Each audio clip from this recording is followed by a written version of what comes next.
This is Max Williams with United Real Estate, and today I'm in North Chesterfield. Today we're going to take a look at a 6-bedroom, 4-bath home. This is new construction, and this home is located on a basement lot. We are here in a subdivision that is obviously new. We have some really nice amenities here in this area. A lot of people are really embracing this part of Chesterfield, and new construction is definitely the route to go for a lot of people that don't want to wait for the market to level off. And as you were well aware, the market is absolutely crazy now with resale homes. Trying to get a home under contract is definitely a challenge, and that's what makes new construction, particularly spec homes, an attractive option for some buyers. This is a D.R. Horton home, and D.R. Horton is the largest home builder in America, and they have what we call economy of scale. And at this point, it's time for a food analogy.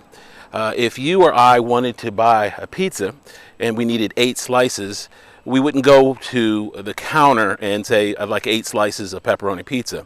If you did do that, the counter person, if they were on the ball, they would say, well, we're just going to get you a whole pie that contains 8 slices, and you're going to save some money as a result. That same concept holds true with builders. If you wanted to specify what goes on or the toppings of each individual slice, they're not going to do that. It's more work, it's more time.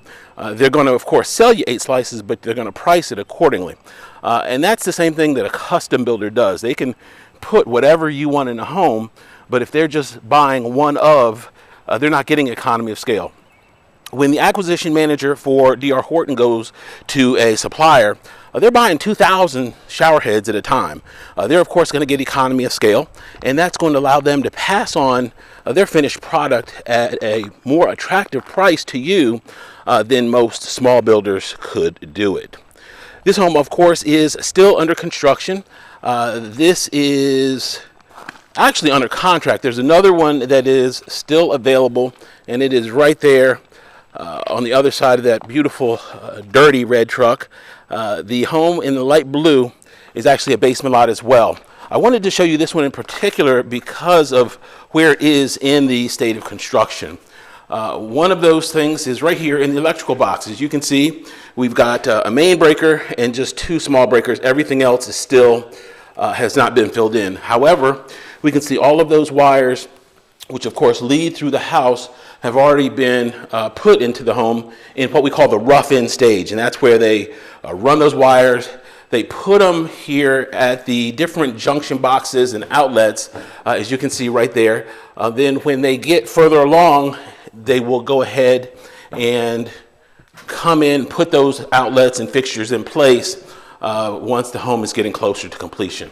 I'm going to start here at the front door. I could have leaped up here on the front. However, it is a pretty good sized leap, and the way my hamstrings are set up, it probably would not have ended very well.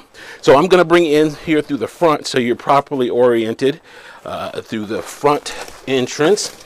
As we come in to the left is going to be our sitting area. This, of course, could be used a number of different ways. I imagine some buyers would actually put a door there and make that a home office. You can make it a more formal space. It does have good flexibility. We are in what we call the drywall stage. The drywall has not been finished, and this is what I mean when I say finished. They will come in, they will put what we call mud or compound. We'll see some of it later on. Here in these joints, they'll let it dry, and then they will sand it. They will do the same thing on the corners. If you notice, we've got these metal ridges here. They will put that compound in, let it dry, and then sand it. Then you've got a nice hard corner there, so if you bump it, you don't have typically any issues with the drywall crumbling.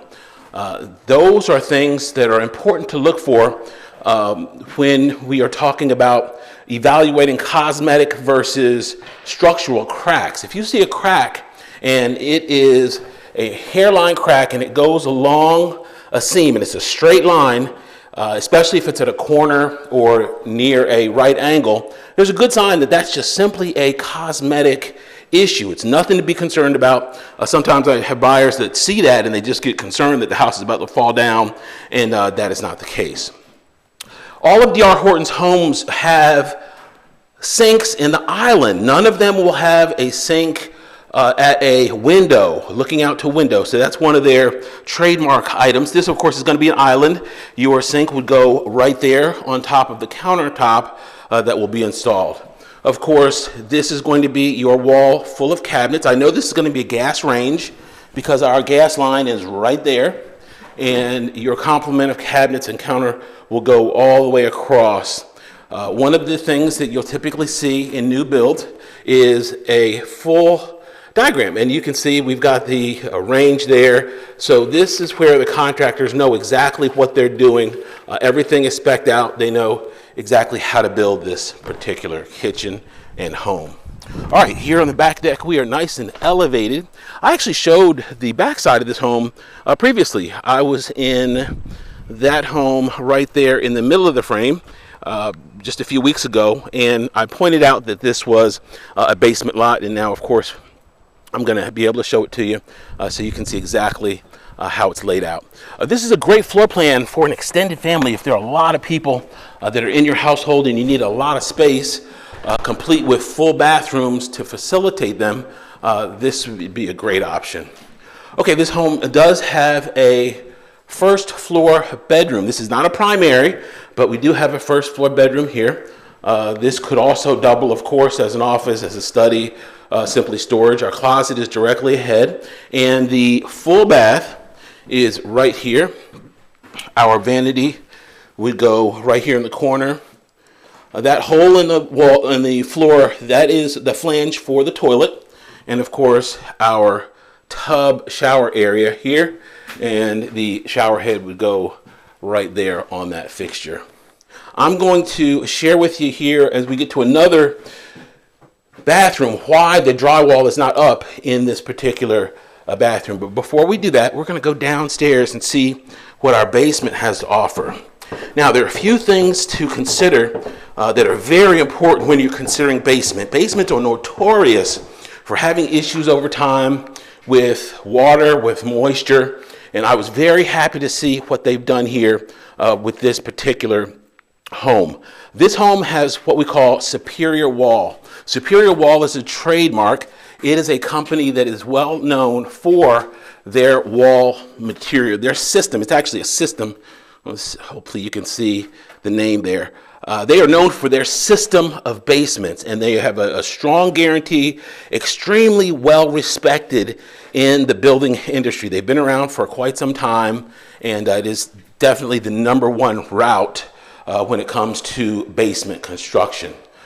We now move into a downstairs common area. Of course, there's your door for the walkout. This would make a great game room or downstairs family room. Or if you had a kind of a downstairs in-law suite, this would facilitate that as well. This is going to be our full bath here. And we can see that we're going to have our sink is going to be right there.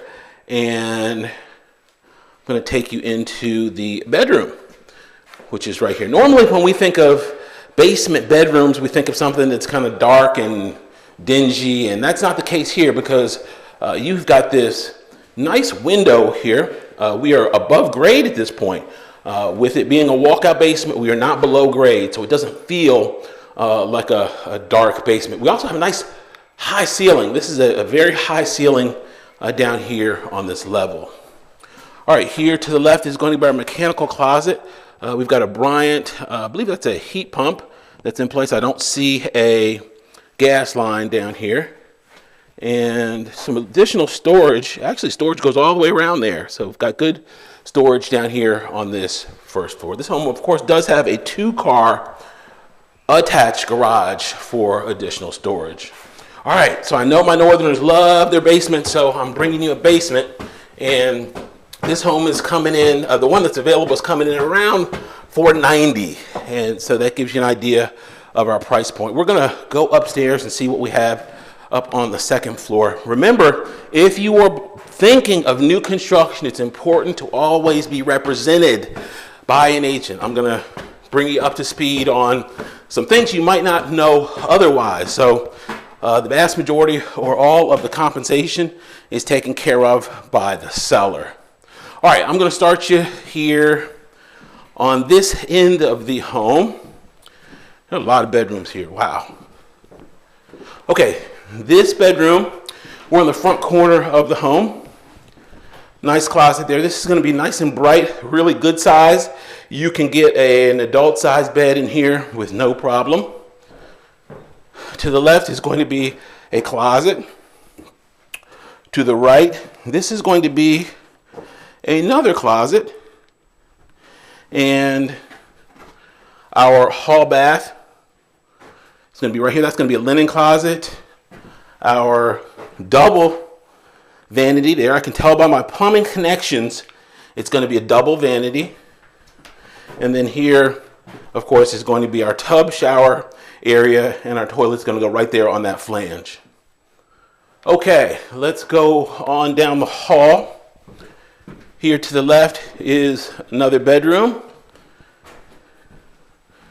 The beautiful thing about new construction is you're going to get really good closet space. Another good-sized bedroom. And our common space here on the second floor. This is our loft area. We're seeing a lot more of this here in new construction. This is almost like a standard type feature. Closet there. This is the compound that I mentioned earlier. So they will take that compound, put it on all of these joints, put it on the corners, sand it down, and that will prep all of these walls and get ready for paint. All right, another bedroom. And this should be bedroom number 5. And this is going to be our laundry. I can tell it's laundry because that's our dryer vent there. And we've got our supply lines and our drain lines for water there as well. This is going to be big enough where you can put in a table in there. You can put in some cabinets with no problem. This is going to be our primary bedroom. We can see we've got the beautiful tray ceiling, 2 windows at the very end. Really good length here on this. There's all that mud that I was talking about. The mud is the nickname for the drywall compound. And so that's going to go throughout the house and finish off these walls. All right, our ensuite is right here. Here to the left is going to be our double vanity. That's going to be a really good size. We can see once again those connections. You're going to have a nice size mirror there. Our garden tub, nice and deep. And here, I wanted to point this out. Notice here we've got this green board. That's actually what they call it. And then we have the white board here. That's not just a decorating concept. The reason that board is green is the green is for high moisture areas. So if you notice, they haven't put any of it here yet because they're getting ready to go in with that green board where you don't see drywall and put the appropriate green board in for that high moisture area around the shower. We've got a good sized shower here, as you can see. Here to the left is going to be our water closet. And to my right, our walk-in closet. So we've got a really good size walk-in closet here. And we're seeing this, of course, in most of our new homes. They're giving us a good allocation here for closet space. All right, this is a big one. Boy, I've already broken a sweat here bringing this one to you. And if you have any questions about this or any other home in the market, be sure to give me a call. Be sure to comment, like, and subscribe if you'd be so kind. I love hearing from you. I love your referrals. Oops, there goes a phone. I love your referrals. If my phone still works, I would love to hear from people that you send my way. I would be happy to help them, give them great service, and appreciate you. Thanks so much for taking the tour. Y'all be safe. Have a great day.